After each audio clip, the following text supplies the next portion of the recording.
Riding BMX has really taught me a lot about life, and I think a lot of the things that I've learned because of BMX, I think a lot of those things have really translated over into work and into software engineering. One of the goals of BMX is really just to be able to get on your bike, put headphones in, and just kind of ride and just not really even think about the fact that you're on a bike, but you're kind of just like in a flow state where you can just like do a trick, not even think about it, and then roll out and then just keep riding. And it just becomes really enjoyable because like you can ride anywhere. And it's the same with skating, right? If you have your board with you, you can ride anywhere you want. And if you can do tricks, you can do tricks anywhere. The same with BMX, you can ride to somewhere on your bike a pretty good distance, and you can do a trick anywhere.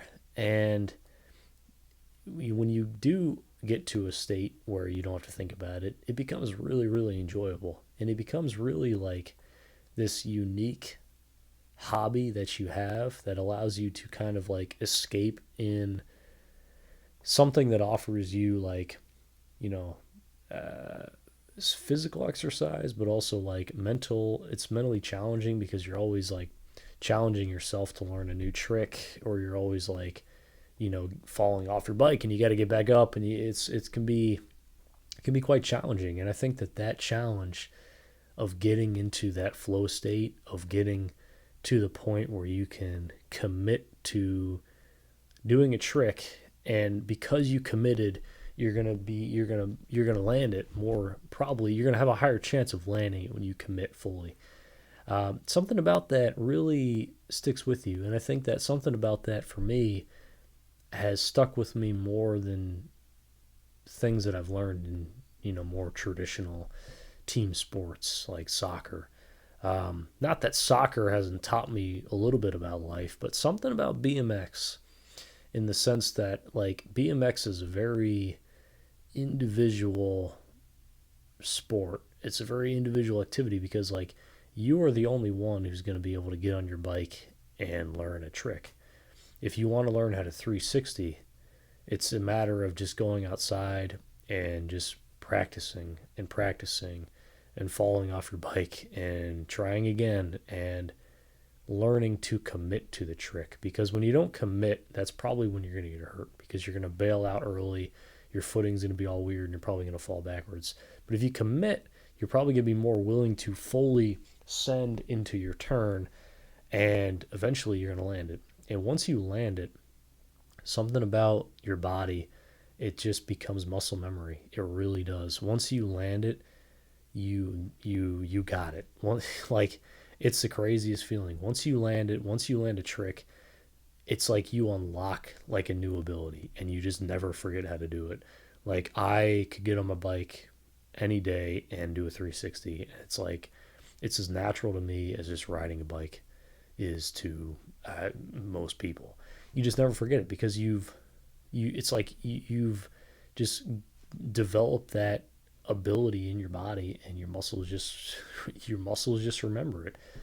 And that has taught me so much about work and life, because it's the same way in software engineering.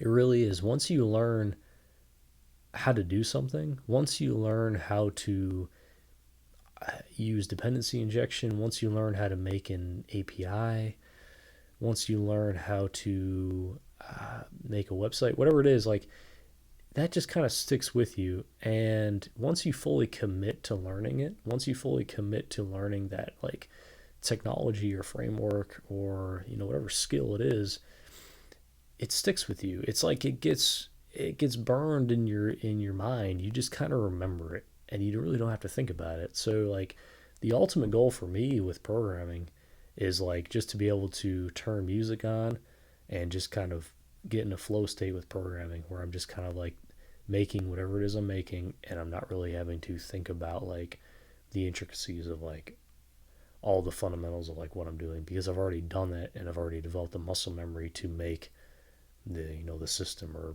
program the app, whatever it is. That's the ultimate goal. But I learned that from BMX. I didn't learn that from soccer or team sports. BMX, I think, is unique, as well as like skating or whatever, anything similar, BMX action sports are unique in the sense that they offer a strong individual challenge, and I think, unfortunately, I think a lot of action sports go kind of like unnoticed in like uh, professional world, because like we always talk about team sports, but I feel like we never really talk about like individual sports or action sports like BMX. And BMX has a lot to offer, and it teaches you a lot about life, and it teaches you a lot about like commitment and patience and persistence, determination, uh, willpower, and strength, because you have to be strong enough to move your bike. You have to be patient to learn the trick over months and months of repeated failures. You have to be able to have the willpower to get back up continually on your bike every time you fall off. You have to be determined to go outside and try to begin with. And it's just so many qualities that you learn. And I think that it also has a rare quality in the sense that you kind of build this connection with your bike, right? Because when you first get a bike, you're gonna step on it, and something's not really gonna feel right about it. The geometry of your frame might not be correct. Your bars and your stem might not be the right combination for you. You might have a front load stem, and what you really need is a top load stem to get it to sit it up a little higher. You might not have the correct rise of the bars or the top tube length on your frame correct. All these things are, something's going to feel off. But it's like once you learn more about the sport, once you kind of get a feel for like what you're trying to do, and you start experimenting with parts and sizes, you're gonna get a feel for it, and you're gonna get a feel for what you like and what works for you. And after years and years, I finally got my bike up to a point where I wouldn't change a single part about it. Something about it just feels perfect for me. And it took a while, it took years, but I wouldn't change a single part. It just feels perfect. And in the same way with software engineering, right? You have to get a feel for like the tooling that you're using. If you're using Visual Studio, Rider, VS Code, whatever it is, you got to get a feel for the tool, and you got to get a feel for like the layout of your editor. You got to get a feel for like the tooling built into your IDE, whether it's like diagnostic sessions, monitoring, your watch windows, your debugging tools, all this stuff is built in. But it's like sometimes when you start out with this tooling, something's not going to feel right, and you're not like quite sure what it is, but you just generally feel like uncomfortable with it. I think that that's a natural feeling, but BMX taught me is that you have to stick with being uncomfortable a little bit, but then start experimenting and swapping things out, and matching the parts and riding the parts for a little bit and getting a feel for it, and then swapping out again until you kind of build a bike where that you're comfortable with, that you like. And in the same way, like if I'm using Visual Studio or Rider, I'm going to swap out like my window positions. I'm going to swap out what tools I have showing by default. I'm going to swap out like what highlights I have enabled, what color I like.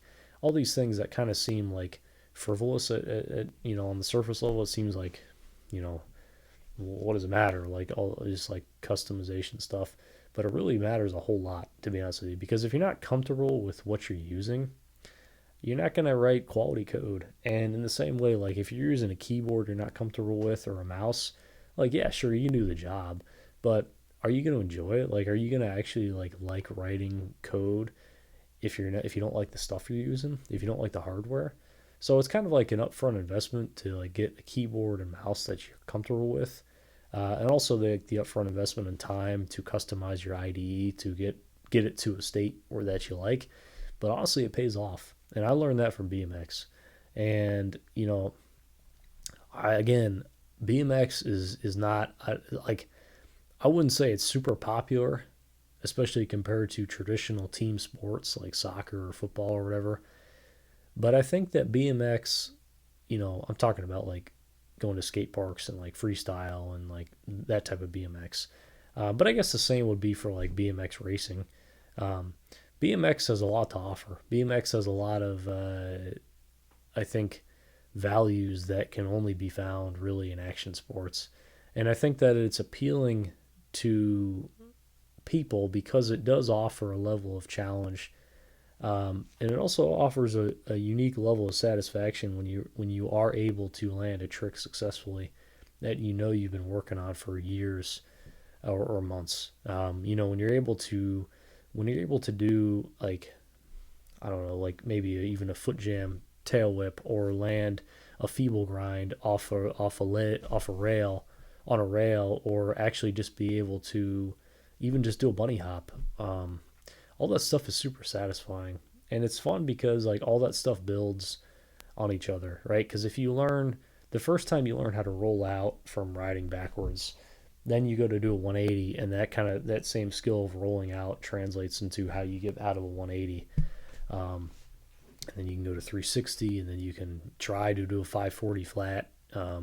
If not, you can try to do a 540 cab, which is a really fun trick. But basically it's a 180, and then you do a 360 with the last 180 on the back tire, so a 540 cab. It's a really fun trick, but it's all that takes a while because it's like you have to develop the muscle memory to spin and be able to be comfortable with turning, looking that way, and getting your shoulder to go in the direction that you want, getting your elbow to carve to the direction that you need, but not lose your footing on your bike and not like pull back too far because you kind of want to be like, you kind of want to be level a little bit. And all this stuff's really fun because once you get it, it's like you got it, and then you can kind of just flow in whatever environment you're at.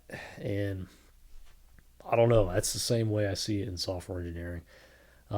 If you're into skating or BMX, let me know because I think that there's a lot to be had there, especially when it comes to software development. I think there's a lot of overlap personally, at least from what I've noticed. So let me know your thoughts on this one. Yeah, I'll see you in the next one.